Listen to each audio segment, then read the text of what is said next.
Tug life తాలూకు తమిళ్లో function ఒకటి చేశారు. శివన్న శివన్న అని శివరాజ్ కుమార్, మన రాజ్ కుమార్ గారి పెద్ద కొడుకు. అతన్ని ఎందుకు అంతగా ఆరాధిస్తారు, మిగిలిన ఇండస్ట్రీ వాళ్ళు కూడా ఎందుకు అంత దగ్గరికి తీసుకుంటారు ఆయన వస్తే అనేది తన ఫంక్షన్లో తను ప్రూవ్ చేశాడన్నమాట.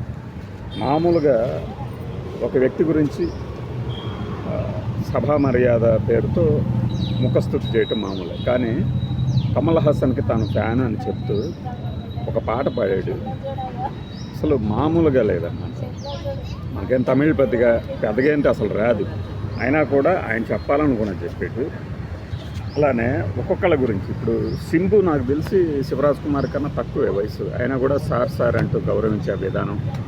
కొంతమంది తెలుగు నటులు ఉంటారు, వాళ్ళని చూస్తే చిరాకు పడుతుంది అన్నమాట. ఈ వెధవలకి సంస్కారం అనేది నేర్పలేదా నటులైనా కూడా అనిపిస్తుంది. అలాంటి వాళ్ళు దాదాపు 60 ఏళ్ళు వచ్చినాయి అనుకుంటా శివరాజ్ కుమార్ గారు. శివన్న అని ఆప్యాయంగా పిలుచుకునే కన్నడిగులు ఎందుకు శివరాజ్ కుమార్ కానీ చనిపోయిన రాజ్ కుమార్ అంటే వాళ్ళ అబ్బాయి, వాళ్ళ గురించి ఎందుకు అంత ప్రేమగా ఉంటారు కన్నడ నాట అంటే వాళ్ళలోని ఆ మాటల్లో నిజాయితీ, ఆ నిజాయితీ వాళ్ళని అంత ఆ స్థాయికి చేర్చింది అనిపిస్తుంది. ఇప్పుడు కృష్ణ గారికి ఇప్పుడు మనం చేసే మంచి అంటే చెప్పే ఒక మంచి మాట కొన్ని తరాల తర్వాత కూడా మన వారిని కాపాడుతుంది అనడానికి కొన్ని ఉదంతాలు నాకు అప్పుడప్పుడు కనిపిస్తుంటాయి. అన్నీ మీతో పంచుకోవడానికి సందర్భము కాదు, అదే కాదు. కేవలం మంచి మాటలు చెప్తారు వాళ్ళు, చెడు గురించి పోరు.